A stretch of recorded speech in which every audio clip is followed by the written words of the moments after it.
It's so easy to be a ghost, whether they ghost you by not even showing up, or they show up, no camera, and use Bueller, Bueller, hello, Bueller, come on.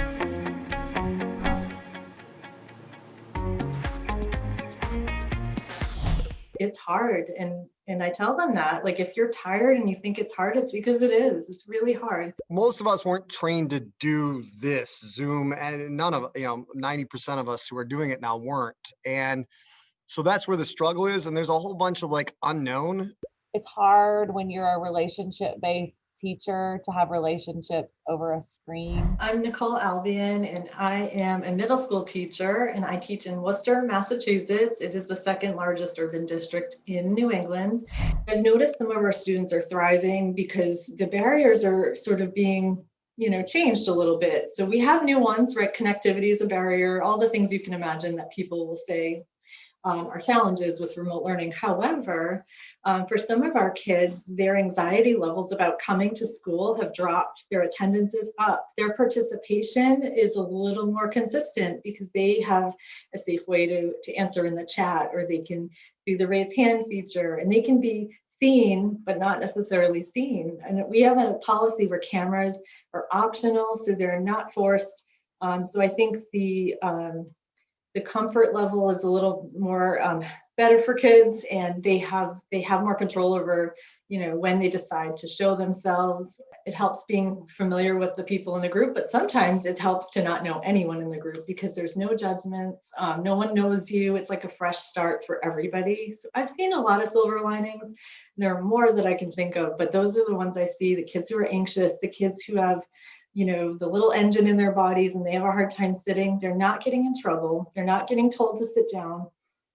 So they're thriving, and they're able to manage multiple tasks, right? So when you say open a tab, they're on it, and they're able to have a superpower now, where before it was kind of a barrier in the classroom when their mind was looking out the window.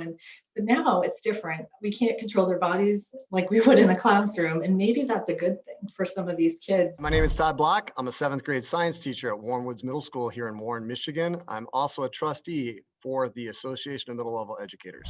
I had another conversation with a parent where the parent wanted the teachers to call her up and talk to her about her daughter when school started. And she said, well, I have 3 kids and 2 of them are going back to school, but this daughter really was struggling with finding herself and being comfortable because she felt sort of left out and not together.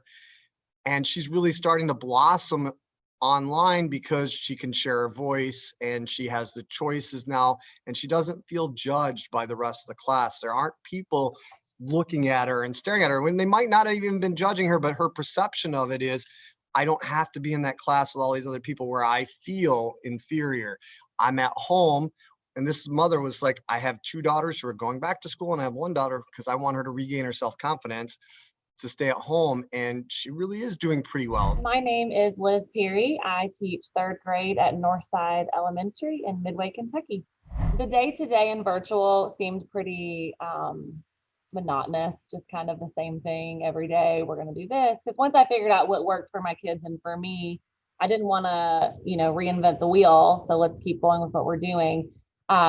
One day I had a student, we were talking about, it was a Friday, and on Fridays, I picked like a VIP of the week, somebody who worked really hard. And I picked a student, and it was like, one of the kids raised her hand, can I talk, Miss Perry? And so I said, yes.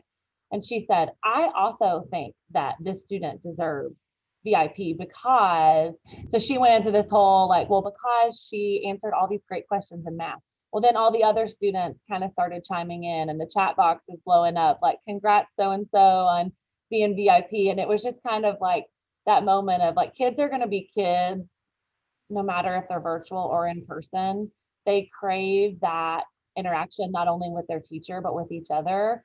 And so it was just a moment of like, they're going to be okay. We're going to get through this. They're going to still find ways to praise each other, even if we're just looking at each other through a screen. So that was definitely a moment that just meant a lot to me, and I think to my students, to show that they could still praise and encourage each other, even though we're not together.